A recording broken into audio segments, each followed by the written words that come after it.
Howie Deutch. I'm the director of Pretty in Pink, and I'm here to talk to you about it.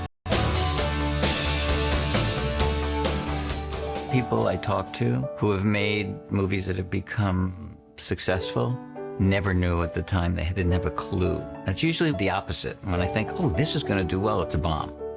But this was just a little movie, you know, about a girl who gets to go to the prom with the guy she really wants to go with, and nobody thought we'd be sitting here today talking about it.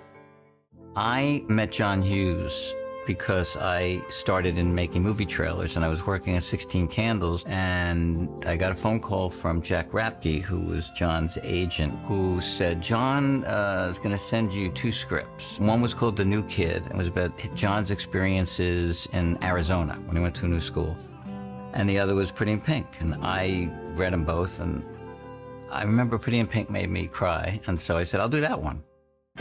Working with John Hughes was a dream come true because Pretty in Pink was the first movie he produced. Not bad, considering I'm in this dump. Producing was a bigger deal to him than a lot of other directors who do produce, because he had a vision for a company. And Pretty in Pink was the first movie that he wanted to produce. He was happy and excited, and it wasn't just work. It was like a life for him. We lived together. I was at his house for breakfast, lunch, dinner. I was with his kids. I was with his wife, Nancy. It was being like adopted into the family. Morning, Daddy. Come on, wake up. I remember the very first day that we were shooting, he overslept. And I had the first scene with Harry Dean Stanton and Molly. It was a scene where she wakes him up in bed. Oh, where am I? And it wasn't working great. And I remember I ran to a payphone. It was payphones then. And I called him, and Nancy woke him up, and he said, What happened? I said, I don't know, the scene's not that, it's just not cooking. Didn't seem like it was working. He goes, let's make a joke out of it. Read it back to me. And this was all on a phone, and they're waiting. The crew's waiting on the stage. And he rewrote it on the spot, gave it to me, went back, changed it, and it's in the movie. Come on, let me see this outfit. Was this your latest creation? Uh-huh. This is it. My God, what did that cost you? Oh, about $15 for the shoes, secondhand, and I made the rest. Unbelievable. I was thinking maybe that you could do something with this, maybe put some ruffles up here. Come on, get up. Really, I mean it. This means a lot to me. And it was always like that. It was always about the spontaneity of making it work. Casting Pretty in Pink happened in an unusual way because Michael Hall had become a star from Breakfast Club and 16 Candles, and John wanted Michael Hall for Duckie, and I did. And he turned it down. And we were shocked. I was shocked, because he was also part of John's family, and owed his career to him, you know, I felt. But at the time, he wanted to separate, do something else, and he wouldn't do it. And so that's when John Cryer came into audition. He killed it. He was great.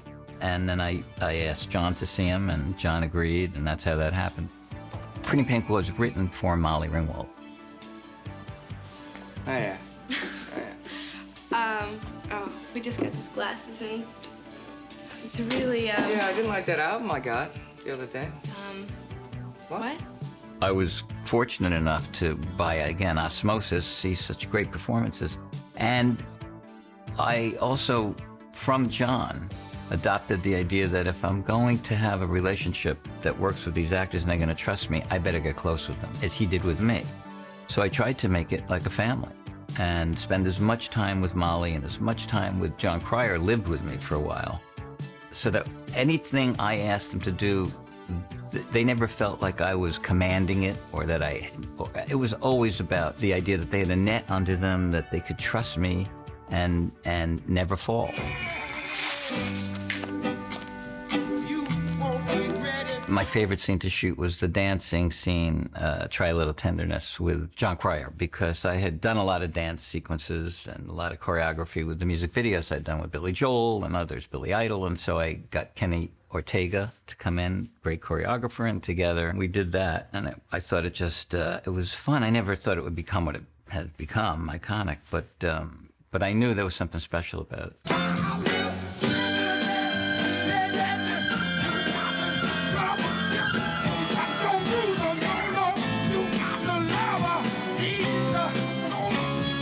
The first time I saw an audience respond to it was when we test screened it, here at Paramount, and everybody was there. Ned Tanner was sitting in front of me. Dawn Steele, who was the head of the studio under Ned, was holding my hand, and she had a scotch in her hand. And John Hughes was sitting behind me, and I almost had a heart attack just because of who was there. And then it went so well that I was thinking, this can't be happening. And they were cheering and applauding and laughing, and John Cryer dancing, and they were pulled into the undertow of the love story, and everything was working to the very end when the prom happens and Molly didn't get Andrew McCarthy. A little lingering doubt, perhaps, Blane? You know, you gotta give her credit, though. I mean, after you dumped her, she certainly went out and found herself what I'd have to say is probably the most interesting date that our generation will ever. Steph. And then they booed.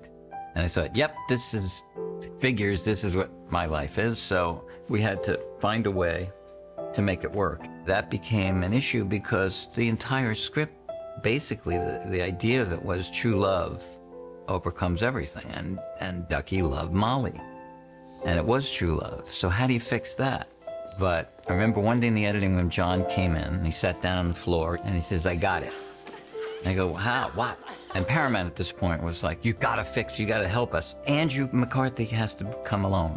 And that was it for him. He figured from that point on, it was like, okay. And he literally almost just wrote it in front of us. And Paramount said, okay, and you have 1 day to reshoot it. And so we had 1 day to redo the entire ending. But we did.